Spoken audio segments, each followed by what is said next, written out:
Olá, meu querido irmão, minha querida irmã, seja muito bem-vindo à nossa meditação do Evangelho deste sábado, dia 2 de março.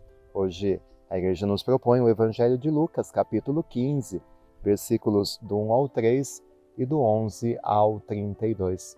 Deixe o seu joinha, inscreva-se aqui no canal, caso você não seja inscrito, manda esse vídeo para alguém da sua família, dos seus amigos. E vamos ouvir aquilo que Jesus quer nos dizer neste sábado da segunda semana da Quaresma. O Senhor esteja convosco, Ele está no meio de nós. Proclamação do Evangelho de Jesus Cristo, segundo Lucas. Glória a vós, Senhor. Naquele tempo, os publicanos e pecadores aproximavam-se de Jesus para o escutar. Os fariseus, porém, e os mestres da lei criticavam Jesus. Este homem acolhe os pecadores e faz refeição com eles. Então Jesus contou-lhes esta parábola. Um homem tinha 2 filhos. O filho mais novo disse ao pai: Pai, dá-me a parte da herança que me cabe. E o pai dividiu os bens entre eles. Poucos dias depois, o filho mais novo juntou o que era seu e partiu para um lugar distante. E ali esbanjou tudo numa vida desenfreada. Quando tinha gasto tudo o que possuía, houve uma grande fome naquela região e ele começou a passar necessidade. Então foi pedir trabalho a um homem do lugar, que o mandou para o seu campo cuidar dos porcos. O rapaz queria matar a fome com a comida que os porcos comiam, mas nem isto lhe davam. Então caiu em si e disse: Quantos empregados do meu pai têm pão com fartura, e eu aqui morrendo de fome? Vou-me embora. Vou voltar para meu pai e dizer-lhe: Pai, pequei contra Deus e contra ti. Já não mereço ser chamado teu filho. Trata-me como a um dos teus empregados. Então ele partiu e voltou para seu pai. Quando ainda estava longe, seu pai o avistou e sentiu compaixão. Correu-lhe ao encontro, abraçou-o e cobriu-o de beijos. O filho então lhe disse: Pai, pequei contra Deus e contra ti. Já não mereço ser chamado teu filho.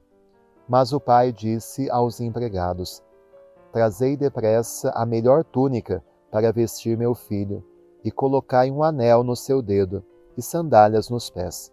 Trazei um novilho gordo e matai-o. Vamos fazer um banquete.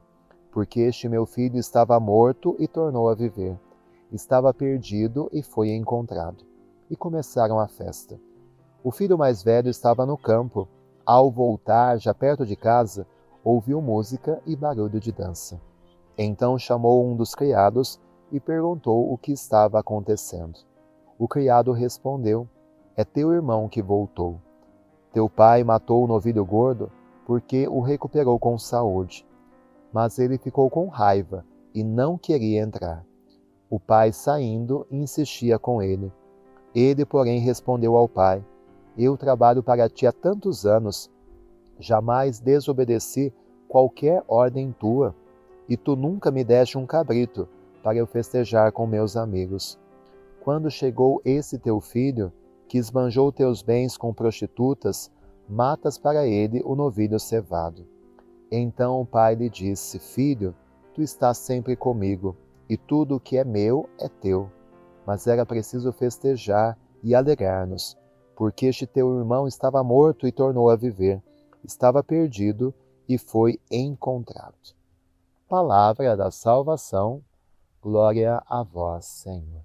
E nesse tempo da Quaresma, nós nos deparamos com o capítulo 15 de Lucas, onde aparecem as parábolas da misericórdia. Em especial, essa que nós ouvimos hoje, a parábola do filho pródigo, que é conhecida por alguns também como a parábola do pai pródigo, porque assim como o filho esbanjou os seus bens, o pai também esbanja de misericórdia.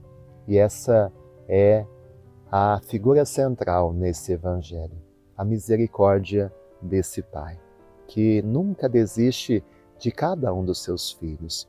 Por mais que a gente se afaste, por mais que a gente erre, por mais que a gente considere o pai como morto, porque foi isso o que aquele filho fez, ao pedir a sua parte da herança, ele disse: pai, você está morto para mim.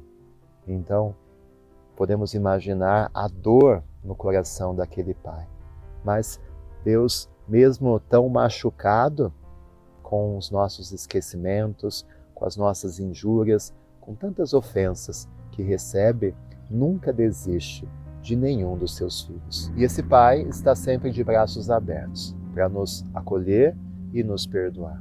Mas nesse tempo da Quaresma é importante a gente prestar atenção na atitude, nos passos que aquele filho mais novo deu. Porque, em primeiro lugar, ele cai em si.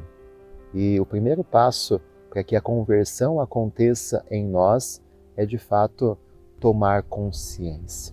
É admitir quais são os nossos erros, admitir o quanto nós ofendemos a Deus, o quanto o pecado tem consequências tão devastadoras na nossa vida. E quando ele está ali no fundo do poço, comendo a comida dos porcos, numa situação tão degradante, ele cai em si. Ele percebe que o mais humilde dos empregados do seu pai tem uma vida muito mais digna daquela que ele está vivendo. Então ele admite. E depois ele toma uma decisão. Ele toma a decisão de voltar. E a conversão passa por essa decisão. Nós precisamos, de fato, admitir que erramos e querer sair do erro. Querer voltar para a casa do Pai. Querer voltar para o projeto de Deus. E essa decisão que nos leva. E ele vai com o desejo de ser tratado como um simples empregado. Ele não quer ser tratado como filho e quer apenas sobreviver. E quando ele chega, qual não deve ter sido a sua surpresa, que aquilo que ele recebe do Pai é muito mais do que ele imaginava e muito mais do que ele merecia. E assim é Deus.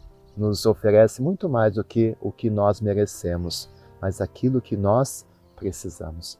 E nada mais do que a misericórdia de Deus é aquilo que nós precisamos. Então que ao longo desse tempo da Quaresma nós possamos fazer o caminho desse filho, que nós possamos admitir onde estamos errando, onde estamos machucando o coração de Deus, que tomamos a decisão de voltar, de converter e que diante de Deus nós possamos também confessar os nossos pecados. Pai, pequei contra Deus e contra ti. A confissão é isso, onde diante de Deus, por meio do sacerdote, nós expomos a nossa miséria e a nossa fraqueza. Que você não termine essa Quaresma sem fazer uma boa confissão, sem percorrer os passos desse filho pródigo, porque na absolvição que nós recebemos no sacramento da penitência é o abraço de Deus. Fico imaginando quão forte, quão caloroso deve ter sido esse abraço. É a sensação que a gente sente quando a gente sai da confissão. Quando a gente faz uma confissão com um arrependimento sincero, como é gostoso a gente receber aquela absolvição. Parece que a gente sai até flutuando. Pois bem, é o abraço de Deus que nós recebemos no sacramento da reconciliação.